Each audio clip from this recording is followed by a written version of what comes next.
want to welcome everyone to our After the Sermon conversation and podcast here. Today we are meeting with Beth Graverholt. She is the lead coordinator for Justice in Action, which is a justice organization that has been founded by 20 or 21 faith communities in Lincoln and Lancaster County. So that brings me to my next question, which is, I think a lot of us recognize that the world as it is not as God intends. God intends wholeness for everybody. My favorite term is God's distributive justice, where justice isn't about punishment or retribution or getting your due. It's making sure that everybody shares in the abundance of what God has given us.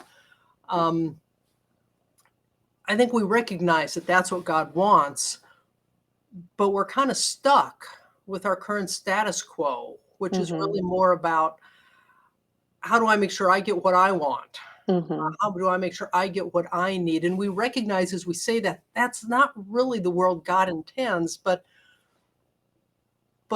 it's, I guess, too risky to upset that status quo and work for justice for everybody. So how do we help people become comfortable with upsetting the status quo? How do we help move people out of that state of inertia that a lot of us are in? So I think there's a couple of things. The first is that it is important to lead with the biblical narrative of abundance over the culture's narrative of scarcity.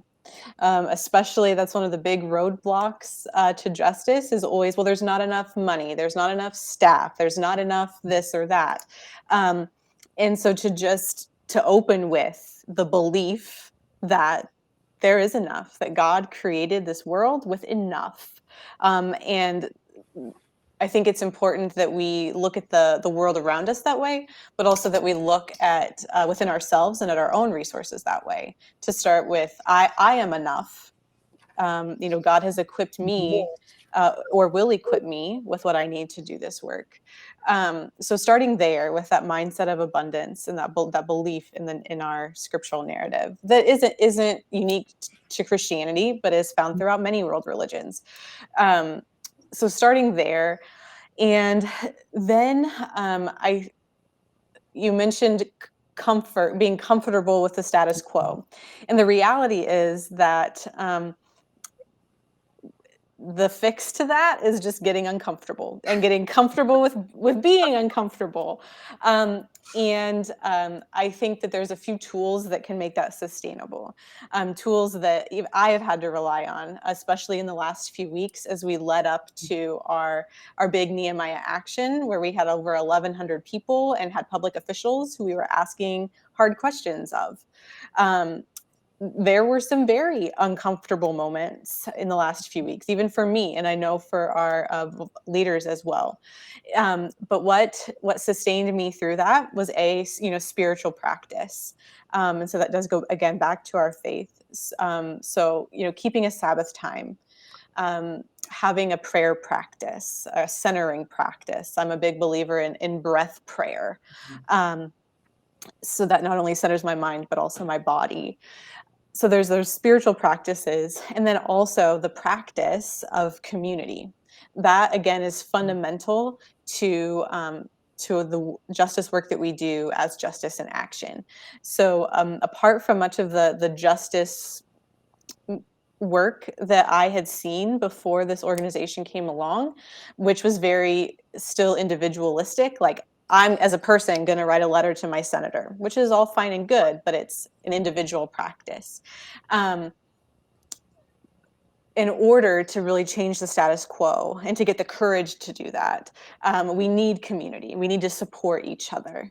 And that is built into our process, which is part of what I think makes it great, is that while we try not to make meetings a free-for-all where everybody gets to talk, we get everybody's input in a pre-meeting. Then we have a spokesperson who leads the conversation, knowing that the other people in the room are supporting them. And then we all follow up together with affirmations and constructive suggestions for how to do better next time. So having that supportive community is, I think, another thing that can make it sustainable to get uncomfortable enough to actually change the status quo.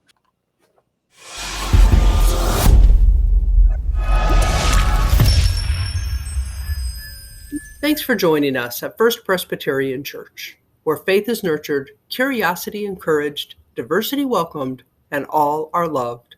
Find out more about us at fpclincoln.org.